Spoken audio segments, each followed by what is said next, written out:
그래서 만약에 대출을 받는다 하더라도 이 대출에 대한 원리금상은 어떤 방법으로 내가 상환을 할 수 있을까에 대해서 고민을 하셔야 되는 거죠.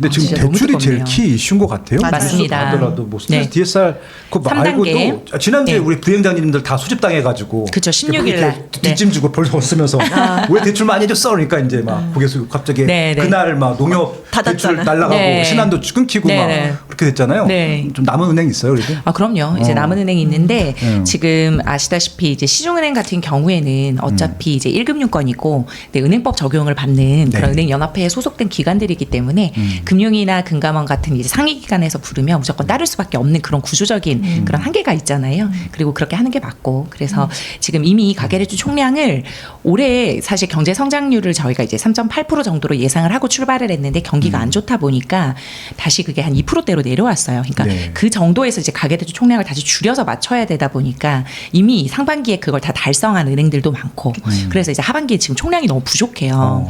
그러다 보니까 지금 일단 6월까지 또는 농협 같은 경우에는 8월까지 신규권 안 받거든요. 그러니까 농협하고 신한이 네. 항상 상반기 때 많이 일을 하더라고요. 잘하는 거예요. 솔직히 일을 이제 잘하는 거죠. 맞아요. 네. 거꾸로 생각해 보면 신한이나 농협 같은 경우에는 공격적인 영업을 하기로 맞아요, 유명하고 맞아요. 그렇기 때문에 이제 빨리 이제 잘 영업을 하다 보니까 그리고 이제 새 정부 들어오면 또 다시 뭐 규제가 시작될지도 모르는 여러 정치적 불확실성도 있으니까 그 전에 빨리 해놓자. 약간 이런 학습 효과도 있고 하다 보니 네. 근데 일반적으로 방송이나 뉴스나 그런 뭐 유튜브나 이런 썸네일만 보고 판단하시는 대부분의 네. 이런 국민분들은 이제 그것만 믿잖아요. 일방적으로. 그쵸, 그쵸. 예. 그러니까 이제 그러면은 더 이상 방법을 찾지 않으시고 부정적인 그 시각에 갇혀버리시는데 네. 이제 뭐 사실 뭐 대출력 있으신 분들은 또 찾으면 되니까요. 그렇죠, 그렇죠. 네. 아, 개인적으로 궁금한 게 네, 있는데 네.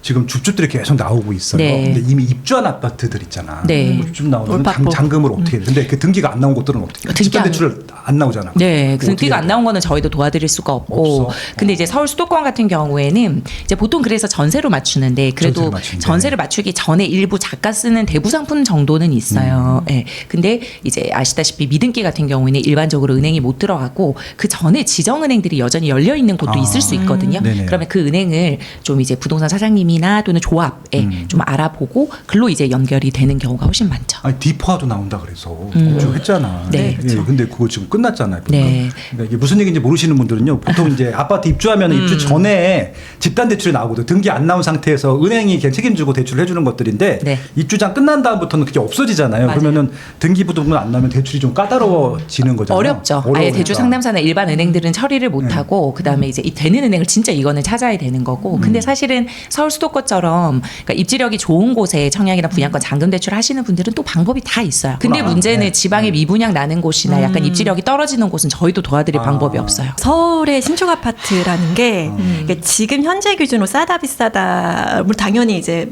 상품 분석을 해야 되겠지만 그러니까 의미가 지금 있는 게 그러니까 내년부터 공급량이 거의 뭐 반절 이상 줄어들잖아요. 작은 플랜을 좀 유연하게 할 수 있잖아요. 이렇게 줍줍이라든지 네. 뭐 분양권을 뭐 매수한다라든지 아니면 청약이 당첨된다라든지 그러니까 현재 모든 그 분양가가 다 네네. 있어야 되는 건 아니기 때문에 네. 자금 계획을 좀 유연하게 하면서 갈 수 있기 때문에 그리고 뭐 좀 4년 후, 2년 후, 뭐 이렇게 그리고 들어가서 2년, 그렇죠, 4년 그렇죠. 거주했을 때 한 6년 정도 후가 5, 6년 후가 될 텐데 과연 이게 지금 분양가보다 빠질 것이냐 이렇게 생각하신다면 저는 그러니까 이제 대출도 입지도 보니까 서로가 잘 이제 얼개가 잘 짜져 있어야 되는데, 그러니까 입지가 바탕되지 않은 곳에 대출을 활용하는 건 절대 지금 시장에는 절대 금물이고 언제나 그랬지만, 근데 이제 말씀하신 대로 이제 화려님이 딱 짜주시잖아요. 그럼 거기에 대출이 들어가느냐 안 들어가느냐는 자산 격차로 벌어지는 것 무조건 같아요. 넣어야지. 네. 그래서 만약에 대출을 받는다 하더라도 이 대출에 대한 원리금상은 어떤 방법으로 내가 상환을 할 수 있을까에 대해서 고민을 하셔야 되는 거죠. 근데 저는 이제 지금 나오는 규제 중에 약간 우려가 되는 것 중에 하나가 아직 시행은 안 됐거든요. 근데 이미 윤석열 정부 때 미래소득이라는 말이 나온 게 있어요. 그러니까 그 미래소득은 사실은 2030들에게 지금 적용되고 있는 장래소득이라는 대비되는 개념인데 2030 같은 경우에는 지금 당장은 연봉이 적다라도 나중에 추후 많이 이제 벌 거다. 그쵸, 연봉이 더 상승할 가능성이 크다라고 해서 해서 지금 20대 같은 경우에는 1년 이상의 근로소득자에 대해서는 이제 50% 정도 더 더해서 연봉을 측정하는 그런 은행들이 있고, 그러니까 연봉이 더 늘어나는 개념인 거죠.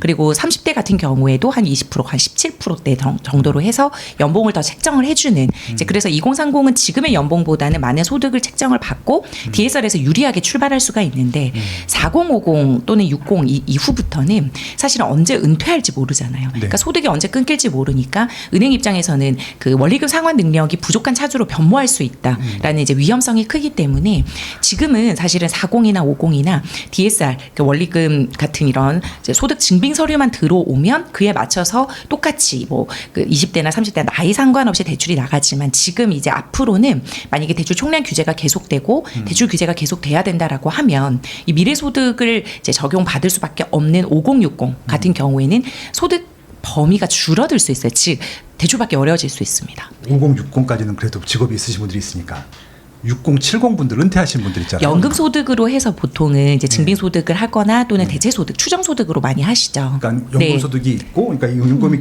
국민연금이 있고, 네. 개인연금이 있고, 네. 주택연금이 있고, 농지연금이 있을 거예요. 네네네. 이런 것도 다 쳐줘요. 네, 그러니까 그 연금 소득을 이제 합산할 수 있는 증빙 소득으로 할 수 있는 금융기관을 찾으시면 되는 거고, 그다음에 이제 뭐 연금 납부 금액이라든지 건강보험료 납부 금액이라든지 카드 소득으로 하는 추정 소득을 또 하실 수가 있는데 이제 이런 식으로 규제가 좀 심화가 되다 보면 대체 소득이나 추정 소득에서도 이렇게 예외적으로 할 수 있는 부분에 있어서도 카드 소득은 줄인다든지 네네. 좀 여러 가지 규제가 들어갈 수 있어요. 문제는 사실 이러한 연금 소득자 중에서도 미래 소득자 중에 이 연금이 언제 끊길지 모르니까 그렇지. 네, 또는 이제 근로소득이 계속 된다는 보장이 없으니까 좀 제한 사항에 걸릴 수 있어요. 그러니까 지금 저는 오히려 2030, 40보다는 5060 그 이후에 은퇴를 앞두고 계신 분들이 더 빨리 움직여야 되지 않을까. 이 미래소득이라는 개념이 들어오기 시작했거든요. 그 사람들 중에 이제 여론 같은 경우에 대출 규제하지 말고 금리를 올려라 막 이런 사람들도 있어요. 근데 저는 다른 그런 분들은 이제 그냥 웃고 넘기는데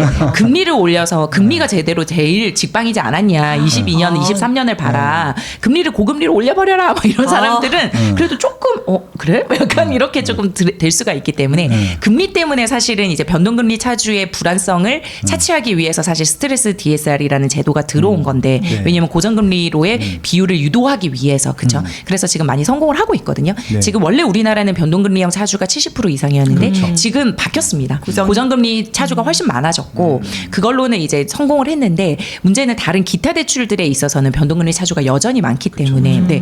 지금 아마 3%대 초반을 경험하시는 분들도 많을 거예요. 네. 지금 뭐 집단 대출에서 만약에 내가 잔금 대출 실행을 했는데 원래라면 한 3.7 정도도 됐던 분들이 지금 3.1, 와. 3%대까지라고도 이제 오늘 제가 받은 표가 있거든요. 그게 다 그런 건 아니고 이제 상품별로 또 봐야 사야, 되고 사가 보통 평균입니다, 여러분. 네, 또 이렇다고 또 이 방송 나갔다고 왜 나는 4%냐, 왜 안 되냐 이럴 수 있는데 모든 게 다 그런 건 아니고 상품별로 또 보셔야 되는 거거든요. 네네네. 그렇기 때문에 지금 결론을 말씀드리면 미래소득이 들어올 수 있기 때문에 네네. 지금 5060 이후부터 고민하고 계신 분들은 나중에 내가 대출받고 싶을 때 진짜 필요할 때 못 받으실 수도 있는 상황이 펼쳐질 수 있으니까 네. 대출은 될 때 받는 겁니다. 네. 아직도 생애 최초는 혜택이 많죠. 근데 이제 그것도 이제 말씀을 드리려고 하는데 그 23년도에 사실 생애 최초 제가 그 후순위 주담대까지 내서 어떻게든지 상급지로 입성해라 했을 때 욕을 많이 먹었어요. 굉장히 많이 들어갔죠. 네. 조건부 전세자금 대출에 제한 사항이 들어와 버렸기 때문에 지금 갭 투자를 하면서 동시 세팅건에 대해서는 그 임대인 때문에 임차인이 조건부 전세자금 대출을 못 받을 수 있죠. 며칠 전에 이제 제 아는 후배인데 후배는 이제 뭐 투자를 잘했던 친구고 후배 동생인데 40살인데 집이 한 번도 없었대요. 그럼 생애 최초 쓸 수 있잖아요. 그럼요. 예, 직업도 확실하고. 근데 집안에서 무슨 뭐 상속 문제가 있어갖고 부산에 뭐 이게 뭐 좋은 입지에 받았구나. 아니 입지에 다세대야. 빌라지 빌라를 싸게 줄 테니까 네가 갖고 가라. 라고 한 거야. 그래서 이제 이게 뭐 원래 한 3억 정도 되는 빌라인데 네가 2억에 갖고 가라고 이제 온 거에서 저한테 물어보더라고. 이거 받는 게 맞죠? 저한테 물어서 내가 봐도 좀 입지가 만약에 재건축 입지다, 재개발 입지다. 그러면은 이제 검토해 볼 만하지. 예. 근데 이게 3억짜리 빌라 2억짜리 사는 게 큰 메리트는 아니잖아요. 오죽했으면. 예. 그래서 이제 내가 봤을 때 아닌 것 같은데 확신을 좀 가지려고 장소주한테 전화를 했지. 야, 난 이렇게 생각하는데 이 입지 별로지? 했더니 네. 이거는 대도 생애 최초면은 이걸 왜 날리냐고 그냥 딴 거 하는 게 낫지. 그래서 그대로 전달해드렸던 생애 최초가 한번 되게 살리시- 중요하더라고. 보니까. 맞아요. 네. 네, 이제 또 이게 워낙에 또 많은 분들이 활용하시다 보니까 또 이제 규제가 들어올 수도 있겠죠. 네, 100% 이후에. 왜냐면 네, 네. 네, 지금 그게 조심스럽지만 될 수 있을 때 만지고 세팅하시면- 있잖아요. 왜냐하면 비실거주에 대해서는 규제 지금 좀 검토를 하고 있는 것 같아요. 네, 알겠습니다. 전세자금도 이제 DSR 들어가는 거예요. 네. 이제 사실은 허그 같은 경우에는 유예가 됐는데 일부 은행들 같은 경우에는 그 허그에서 나온 공문대로 시행을 하고 있는 은행들이 꽤 많아요. 그러니까 이제 DSR 같은 경우에도 사실은 DTI 정도는 거의 다 본다고 보시면 되는 거고 DSR의 유주택자 그다음에 주택담보 그 대출의 비율이 60% 이상인 경우에는 DSR 40% 본다 이렇게 보시면 되고 허그나 이런 일반적인 무주택자 같은 경우에는 그리고 대출 비율이 60%안 넘는 그런 사람들 같은 경우에는 DTI를 본다 이렇게 정리하시면 돼요. 뭐 허그에서 이제 진행하는 그런 뭐 신생아 특례라든지 디딤돌 대출 또 보금자리론 같은 정책자금 대출도 지금 DSR 보지 않고 DTI만 보기 때문에 소득이 좀 낮고 그다음에 부채가 다소 많고 신용대출이 좀 있다 하더라도 잔금 대출을 치를 수가 있었는데 지금 이제 가계대출 총량 규제 때문에 이러한 정책자금 대출도 DSR에 편입하게 하는 그런 움직임들도 있어요. 그러니까 네. 이번 이제 새 정부가 세금으로서 집을 잡지 않겠다, 규제하지 않겠다라고 공언을 한 상태이기 때문에 유일하게 휘둘릴 수 있는 가히 대출밖에 그죠. 없는 것 같아요. 근데 네. 대출도 노골적으로 규제 안 하고 네. 그냥 은행만 계속 옆구리 찔러가지고 네. 얘네들이 알아서 막 하라고 막 그렇게 하는 것 같아요. 또는 뭐 대출로만 때려잡는다 이게 아니잖아요. 아직까지는 또 7월에 어떤 식으로 팍 변할지 모르겠지만, 그죠 좀 지켜봐야겠. 근데 하지 말라고 지금 얘기하는 거야. 아무것도 하지 마 그냥. 네, 건들지 않는 게 뒤통수 최고니까. 하도 많이 봐서 안 할 거라고 저는 기대를 해봅니다. 움찔해 맞을까봐 이렇게 막. 지금이 맞는데 아무것도 안 하는 게 맞는. 철산자이 헤리티지 줍줍했는데 대출 6월달에 자서해두고 대출 실행은 8월에 하려는데 문제 없겠죠. 자 항상 드리는 말씀이지만 미등기 같은 경우는 어디로 확답을 받아야 된다? 시행사 협약은행. 네.